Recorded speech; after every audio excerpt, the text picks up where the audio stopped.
Question 18 requires the concept of thermodynamics and SHM.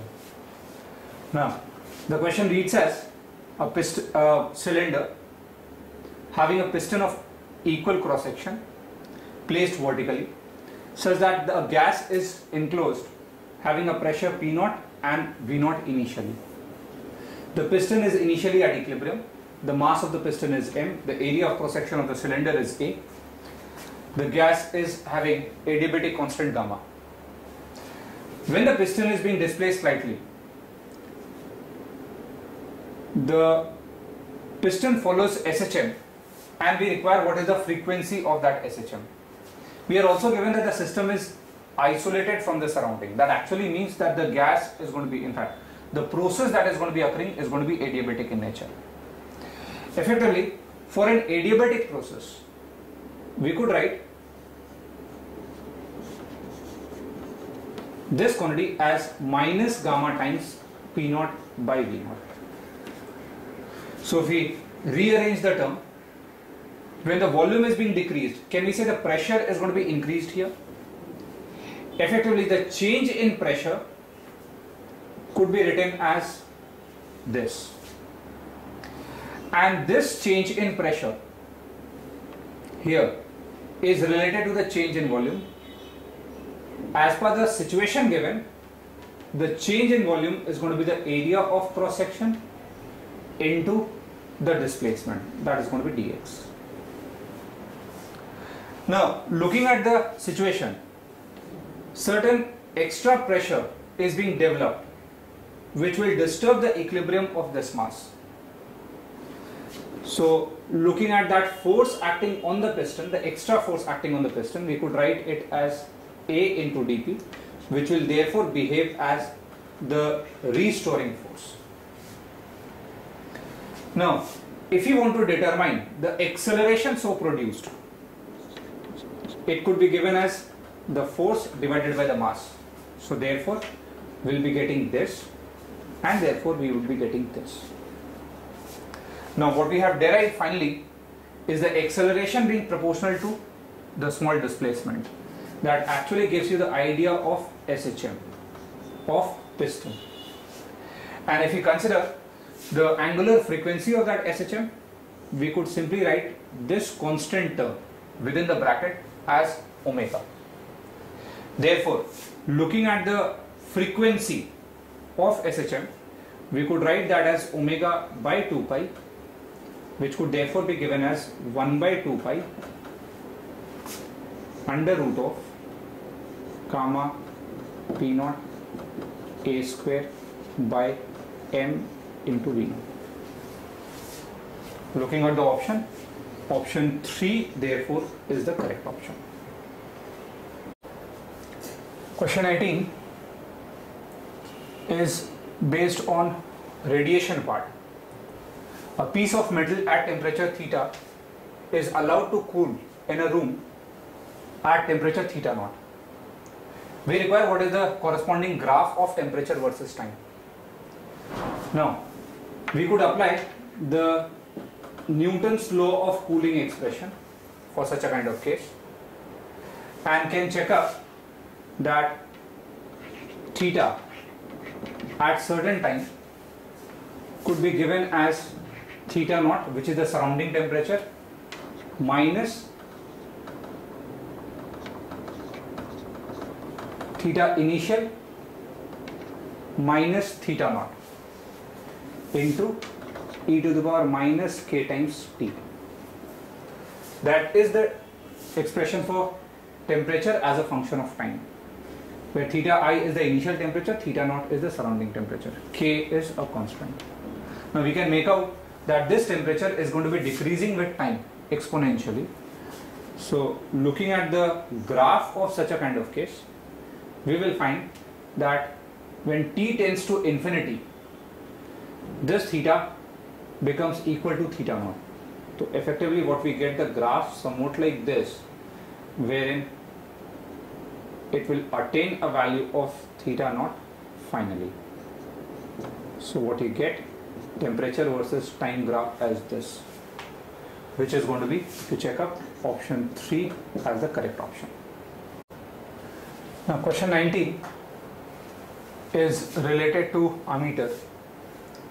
Two statements are given and we need to check up the correctness of the statement here. Now let's approach that. Now if we consider the construction, the basic construction of a ammeter using a galvanometer, we attach a shunt resistance in parallel to a galvanometer. When we apply a current I, there is going to be a full scale deflection current for the galvanometer Ig, which is a fixed value for a given galvanometer, and the shunt resistor is applied parallel to this galvanometer so that we can change the range here. Looking at the expression, we could write here Ig into the galvanometer resistance, that's the potential difference across the galvanometer, will be same as I minus Ig. I is the current supplied to the galvanometer, Ig is the full scale deflection current for the galvanometer, that into the shunt resistor. Now looking at the expression, we can make out, as far as first statement is concerned, higher the range, greater the resistance of ammeter. Think it of, to increase the range of this current, what we can do is simply attach another resistance across this shunt resistor. When we attach another resistance across this shunt resistor, the overall resistance of the combination will get reduced. So if you check out the statement 2, to increase the range of ammeter, additional shunt will be required. That's true. Wherein for a higher range of current in an ammeter, a lower resistance is required. The resistance gets reduced. So statement 1 is going to be incorrect. Looking at the option 4 therefore will be the correct option. Question 20 deals with CR and LR circuit. In the question, both S1 and S2 are initially open. When S1 is closed, capacitor will be effective and the charge on the capacitor could be given as Q0 1, in fact, instead of this we could write this simply this as CV 1 minus e to the power minus t by tau. This is the equation for charge as a function of time for a charging CR circuit. Now looking at the option, this tau, when t equal to twice of tau, where tau is the time constant given as RC, t equal to twice of tau, the charge here becomes CV 1 minus e to the power minus 2, which if you check up in the options, option 3 is a similar option that we are getting over here. So this is going to be the correct answer. Question 21 is based on wave optics. Two slits are given. We are looking at the nature of fringe formed on the screen. Now, if you consider points equidistant from the center of the screen, all such points will have equal part difference of light coming from S1 and S2. Therefore, the fringe so formed is going to be a circle. So, as far as the option is concerned, the fringe formed are going to be the concentric circles. Option 4 therefore will be the correct option. Question 22 is from electromagnetic wave. The peak value of magnetic field is 20 nanotesla is given. We require what is the peak value of electric field. Now it could simply be figured out as E0 equal to C times B0, where B0 is the peak value here. So we could write this value as 3 into 10 to the power 8 as the speed of light. B0 is 20 into 10 to the power minus 9. Solving this, what we get is 6 volt per meter as the peak value of electric field, which is going to be option 2. Question 23 is related to photoelectric effect. The given is the anode voltage is fixed and wavelength falling on cathode is gradually changed. We require to figure out the variation of plate current of photocell with wavelength. Now we know that when wavelength is increased, if lambda is increased, the photoelectric current gradually decreases till this lambda, when attains a threshold value, the current becomes 0. So as per the graph is concerned, if we go by the current versus lambda graph, as I stated, lambda increase, the current will decrease. You will find such a kind of situation wherein this lambda will be the threshold current, threshold wavelength, where the net current becomes 0. So looking at the option 4 will be the correct option. Question 24 is related to IV characteristic of lead. We are looking at that variation, current versus voltage variation. Now looking at the option, we can make out that current versus voltage variation, as we know, for a LED is going to be this. For different colors, we might have a change in the graph from the position, but the nature of the graph is going to be similar. So option 1 therefore will be the correct option. Question 25 involves the concept of calorimetry and surface tension. A drop of liquid evaporates by decrease in surface energy so that the temperature remains same. Surface tension, density and latent heat is given. We require what is the minimum radius of drop for such a thing to occur. Now we can make out that the evaporation here is at the expense of surface energy. So this is the change in surface energy or the loss in surface energy, which could be equated as the heat required for evaporation, which could be written as dQ. Now, since there is no change in temperature taking place, there will be a change in state only. We could write this as d into mass into latent heat of vaporization.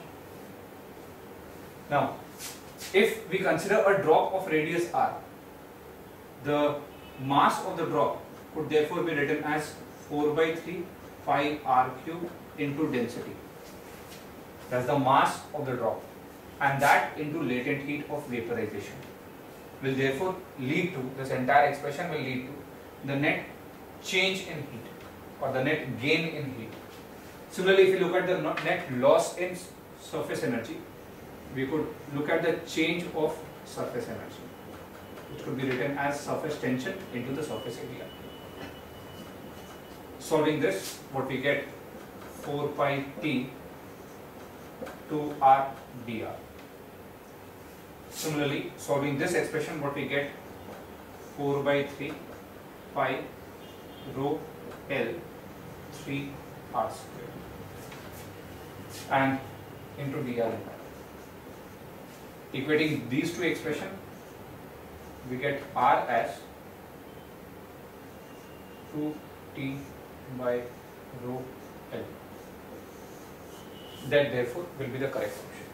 So if you check up, option 4 is the correct option. Now question 26 is related to atomic structure part.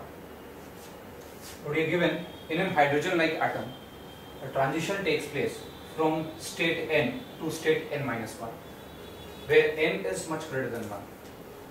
We are actually looking at the dependence of frequency of transition on this factor n, transition state. For that, we know that the frequency of transition is proportional to, according to the situation, as this.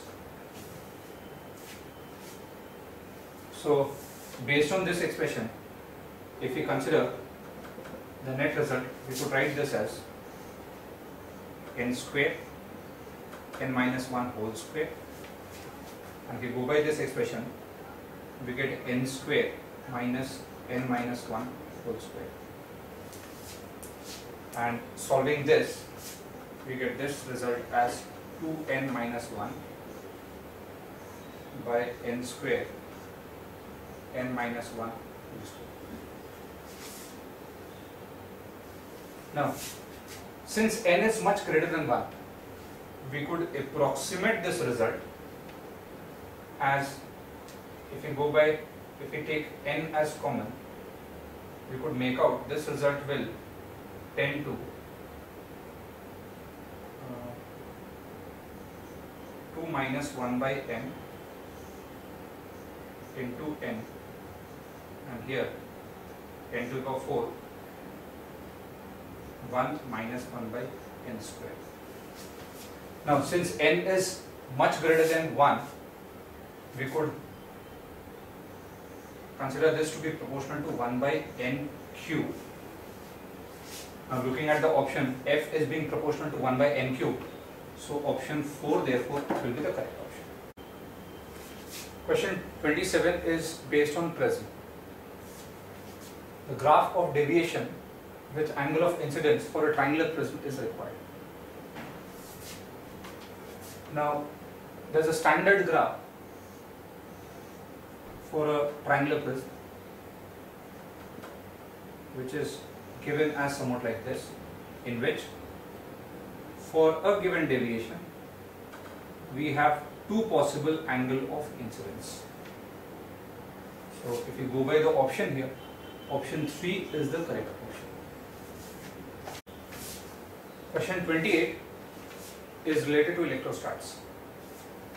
Two charge q each placed at x equal to minus a and x equal to a. A third charge q by 2 is placed at the origin, which is displaced along the y-axis by a distance y, such that this y is much smaller compared to a. When this charge is lying at this point, we require how the force acting at this point is proportional to y. So based on that, if you consider the net force, due to this charge q, the force is going to be acting along this direction away from the charge. Similarly, at this point the net force, in fact the force is going to be acting this way. The magnitude of the two forces will remain same by symmetry, and the resultant here will act vertically upward in this direction. Now, net force therefore could be given as 2f cos of theta, where theta we can assume as this. Now, if this angle is theta, this angle is also going to be theta, and thereby this angle is also theta. Now, looking at the result, if you go by the force acting between these two charges, that is the value of F, we can write this as K q square by 2, the reason being one charge is q by 2 and another charge is q, and the distance square, it could be written as a square plus y square. This therefore is the value of force we have, that into 2, and if you look at cos of theta, using the triangle here, we could write cos theta as y by a square plus y square under root. This therefore is the net force. Looking at the expression, we could write this as k q square a square plus y square over 3 by 2, and that into y. The net force finally turns up to be this much. Now, we require how this force is showing a dependence on y. Taking into account this condition that y is much less than x, we could neglect y square compared to a square, and effectively what we get, kq square into y divided by a cube. So therefore the net force acting at this position is proportional to Y. Now looking at the option 1 therefore is the correct option. Question 30 is also based on electrostats. At point O, we need to determine the electric potential due to a rod placed this way, having a charge Q uniformly distributed over length L. Now, since the distance is going to be variable, we could consider a small element over here.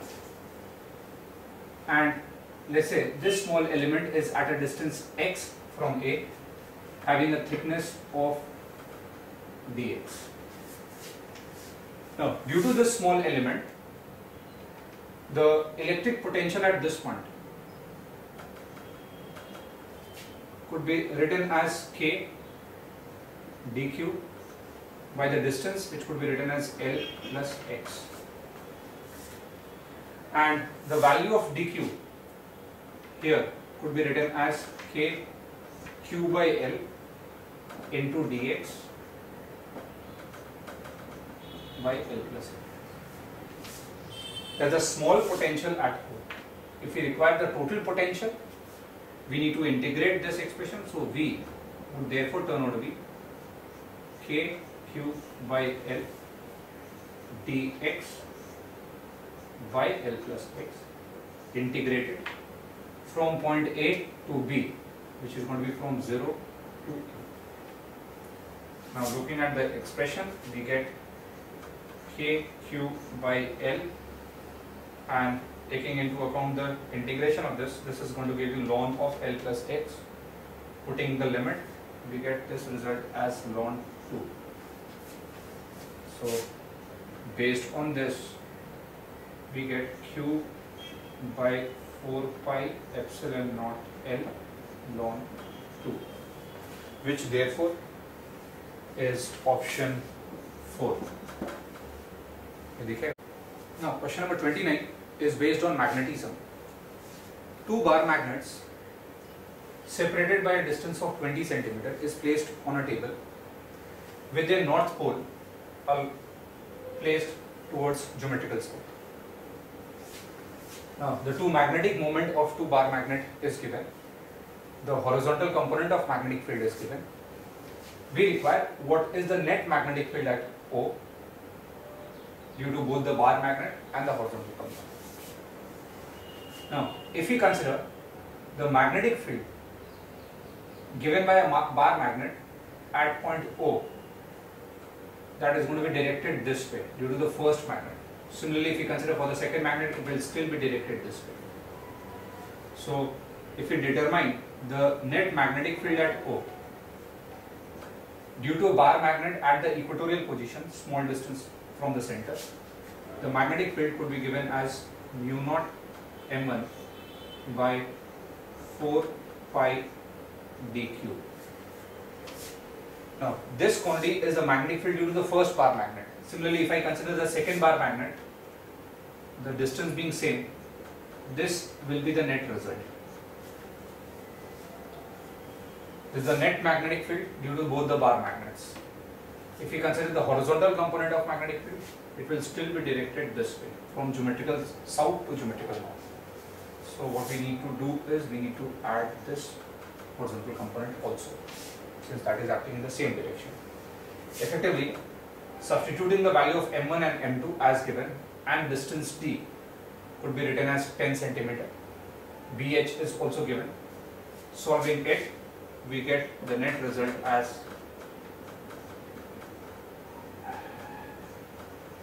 this much, which if you go by the option 2 will be the correct option. Question 12 is based on communication system where a diode detector used to detect amplitude modulated wave of 60% modulation using a capacitor kept in parallel with a resistor.